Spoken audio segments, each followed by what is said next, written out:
Last time, we saw our protagonist Han Seo-jun return from the devastating survival mission on the 5th floor of the tower where the difficulty level jumps for the first time. After suffering the loss of 2 party members, Han flops into his bed completely exhausted. Han realizes that he unlocked the skill Berserk. Confused at how it coexists with his composure skill, since they have contradictory effects, he thinks it must be due to him being half master, but drained from his battle, he chooses not to think about anything, at least for today. The next day at the training ground, Jenna arrives earlier than usual, motivated by the desire not to die. Watching her train, Han again notes Jenna's talent and hard work, and the comparatively average Aaron, who still hasn't gained any new skills despite his immense efforts. Han himself has a fixed growth rate of 5, equal to that of normal 3 stars, and is currently level 9, close to the max level for 1 stars of 10, primed to be promoted to a 2 star. Interrupting his thoughts, Jenna rests her hand on Han's chiseled body, saying it looks nice, surprising him at her ability to get over what happened yesterday, whilst Aaron hasn't come out since, as he was close to the 2 that died. Aaron then arrives, apologizing for his weakness, but Han says he did nothing wrong,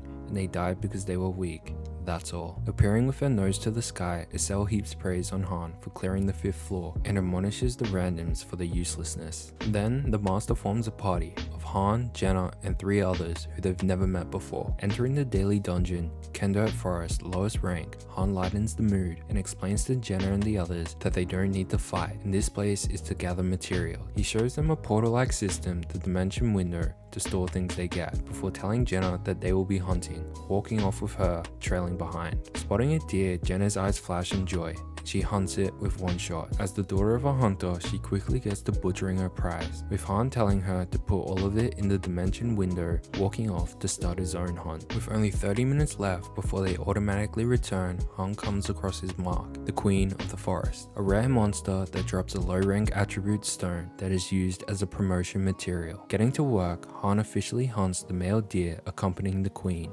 provoking its anger as he faces it full of confidence. Draped in blood, Han returns to the others, with the head of the queen over his shoulder. Helping him out, Jenna stores the queen's blood in the dimension window and reports her haul. Dismantling the queen's head, Jenna awakens yet another skill, Hunter of the Forest, and Han thinks that she should find promotion easy as he looks upon the low-rank wind's elemental stone. After a hearty feast, Han calls on Jenna to follow. Daily Dungeons is a system that rotates daily, 3 dungeons with different biomes where you can earn other elemental stones. Entering the Simio Plateau, Han explains the point of gathering elemental stones to Jenna as they overlook the vast scenery before them. The 2 set off, beginning their hunt, working together to take down a massive wolf monster that dropped a water elemental stone. Jenna happily dismantles the beast for its materials, saying she'd love if it'd always be like this, and that she hopes the master never comes back, which makes Han wonder about Niflheim and what they thought of him, asking Jenna if she doesn't want to fight and that she could take a different path, but she returns the question, leaving Han with a relieved chuckle. A few days later, Party 1, now with Dika, enter the 6th floor with the uncommon mission of exploration, which makes Aaron nervous at the lack of enemies like the 5th floor. Han tells him to be quiet and the others to get down, saying they can pass safely if they satisfy the requirements. Scouting from a tree, Jenna spots a goblin village in the distance and a camp of goblins near them. Noticing the trap, Han prepares an assassination-style ambush, with Jenna sniping from afar as Aaron and Han rush the rest, cutting them down before they can call for help. With the hit successful, they clear the stage with ease, but not satisfied, Han decides to take a look around before he is automatically returned. He thinks there is more to the exploration mission and wants to find a hint to help them in the next stage. Rushing in, he comes across the goblin village and scouts it from a crack in the wall. Arriving back, Chloe comes running over, urgently telling Han of the arrival of some strange people who were summoned with weapons, with Han thinking the high-rank heroes have finally arrived. Speaking to his cell, he finds out the master bought a newbie package and must have used the gems to do some high-rank summons. He then tells Chloe that she'll be fine and they're just a bit special, dismissing the party as he heads off. Spotting a new girl leaning against a wall, Jenna introduces herself, and the startled woman introduces herself as Edis Callan. She is a 3-star hero who already has a class as a thief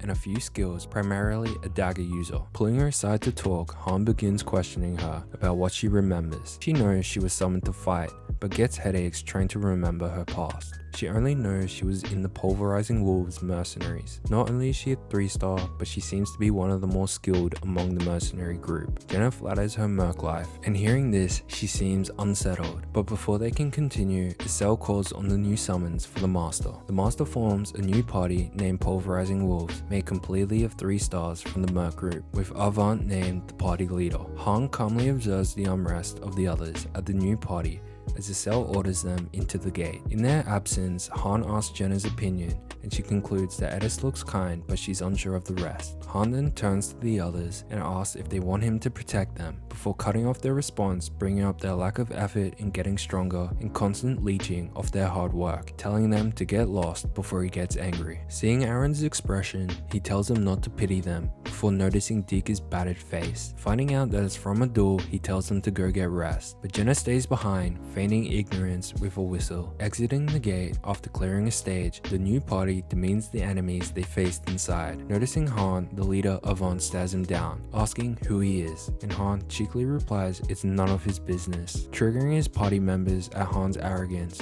But Jenna refutes, saying they spoke casually first. They then introduce themselves, with Han stating he was a farmer, and so was most of the others to Avant's disgust. The Master then begins 10 normal summons, and upon seeing another lot of useless people, Estelle orders a few people into the synthesis center. They try to argue, but the brood of the mercs grabs 2 of them, dragging them into the center. He then exits, glowing from a level up. At Jenna's disgust, Han thinks how anything is making a mistake, as he isn't checking his 1-star skills before compounding them. More names get called, and witnessing the panic, Avant orders his gang to stop them, turning to the still Edis, questioning her position, forcing her to join in. Han decides to step in, getting Estelle to send the Master a tip, which incites the rage of the merc bruiser again. And with Han agitating further, the brood attacks in a rage, but is stopped by Jenna's arrow. Now Avant is also heated, and even elbows Edis when she tries to settle things down, aiming his sword at a smiling Han, asking, "Do you know who we are?" And Han replies, "Trash," with a playful arrogance, earning him the hostility of the Pulverizing Wolves team. Provoking them further, he exposes them as a thief troop, and Avant gives a final warning,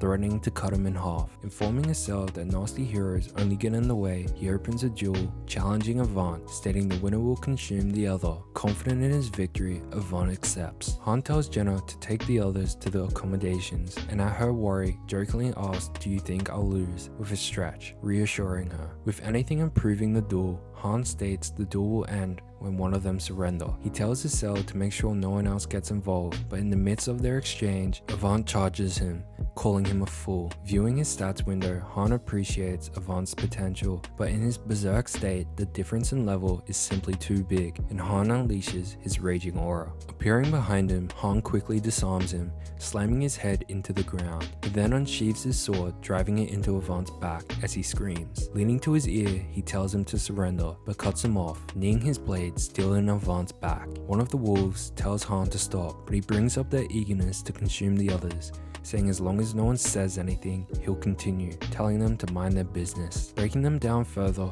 he asks Edis if they can really call themselves mercenaries, and she ashamedly admits they used to be, with Han finishing, "But now you're just a thief troop, backstabbing those that hire you." He asks why she's with them, and she says because of her father, but Han cuts her off, asking if she wants to be trashed like them or will come over to his side. The other members are enraged that she's considering it, saying she knows the price traders have to pay. Taking a breath, she resolves herself and goes to Han's side, telling the rest to get lost. Trying to surrender, Han reminds Avant that he'll be consumed if he does, messing with him further as he continues crushing his head into the ground. Seeing their leader out of options, the rest of the wolves rush Han, and Estelle steps in to stop them, but they threaten her as well. Turning serious, Estelle ruthlessly dispatches of them. Utterly defeated, Avant surrenders, and Han dispels berserk mode. Watching the result, anything spams the screen, trying to cancel it, but what's done is done, and Han levels up, also leveling 2 of his skills. Entering a building, the others greet Han with smiles and shock, and he tugs Jenna's cheek for telling them what happened. The others try to suck up to him, but he remains cold, saying the only people he saved were the newbies,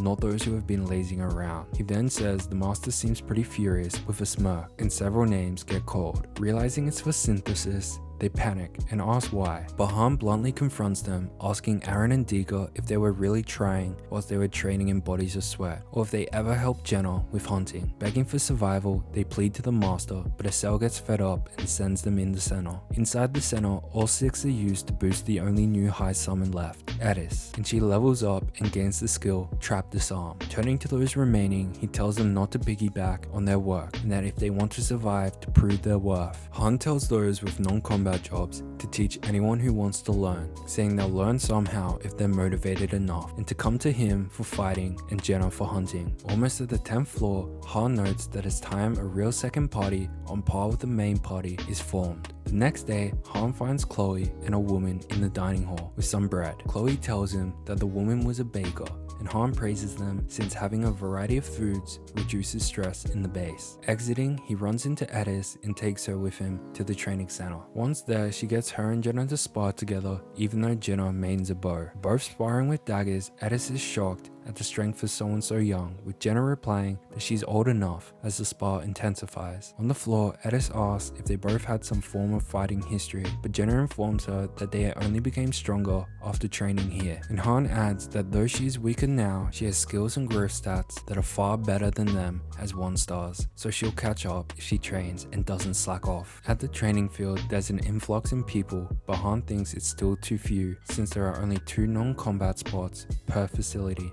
So many trying for those spots will wind up useless if they can't fight. Han approaches the dark-haired guy who showed good posture and asks what he did before coming here. He replies that he was a porter, but after Han compliments his ability considering that, he adds he did want to become a mercenary, and Han smirks, saying he'll see if he has the potential to. That evening, the master began weeding out the newbies, but even though Aaron took part, he wasn't chosen to level up, with the dark-haired guy named Usher being boosted to level 3 instead. At dawn, Han called the main fighters to the training field and asked them why he called them out here. Thinking for a moment, Dika answers first, saying, to decide the party members? Jenna thought only the master could decide that, but Han says he can put up suggestions and the master probably won't reject them. He explains that they'll split into 2 parties, 3 per party, with himself and Edis as leaders. Edis wonders why her instead of Jenna, but he instantly replies she can't do it, to Jenna's annoyance. Han explains further that they're doing this to prevent an event where they lose all their strength at once and to increase growth efficiency, adding that the master will sort out the remaining members. You see, the higher up you go, the more parties you'll need for missions, with some special missions even needing hundreds of heroes,